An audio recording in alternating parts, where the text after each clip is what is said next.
Hello everyone! So for today's video ay tuturuan kayo kung paano nga ba tayo kumita dito kay Telo application. So click your Play Store and then search Telo application.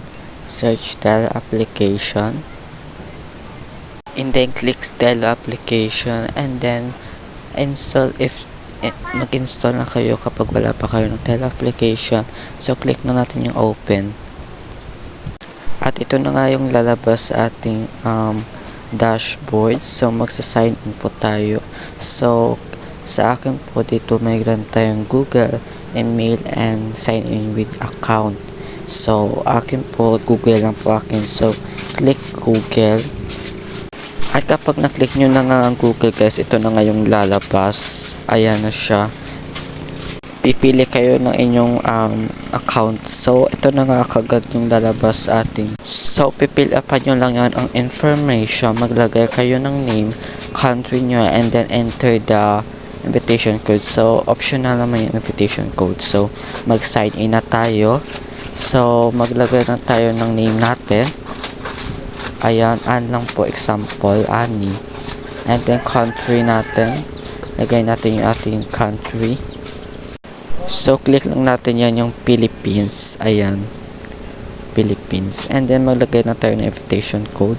So, optional naman yan guys. Kapag wala kayong invitation code, ay pwede kayong makakagawa ng account dito.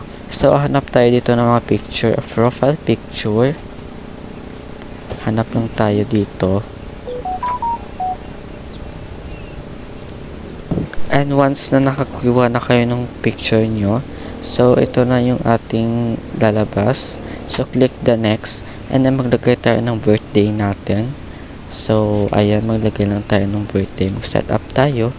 And then, click next. And then, maglagay tayo ng ating first na. So, female. Click that. And then, next.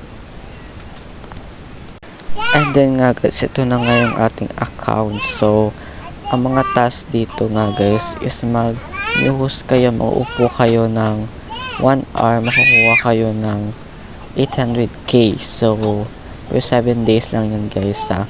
And then, meron pa tayong ditong coins na mag-uupo kayo ng 10 minutes, makukuha kayo ng 3 coins na 1,000. So, meron ako ng 206. So, minimum withdrawal dito is $1 equivalent, $10 equivalent for $1. So, sa method naman, meron click the Philippines, click that, and then marami po dito EP, USDT, so GCash. So, hindi pa ako magsa-sign in ngayon sa GCash kasi wala pa ako naka-withdraw dito kay Best Life. So, update na lang kayo kung paano mag-withdraw dito kay Telo application. So, yun lang guys, and thank you for watching, and God bless you always. Don't forget to like and subscribe my YouTube channel para updated ka sa aking susunod na mga video. Thank you everyone.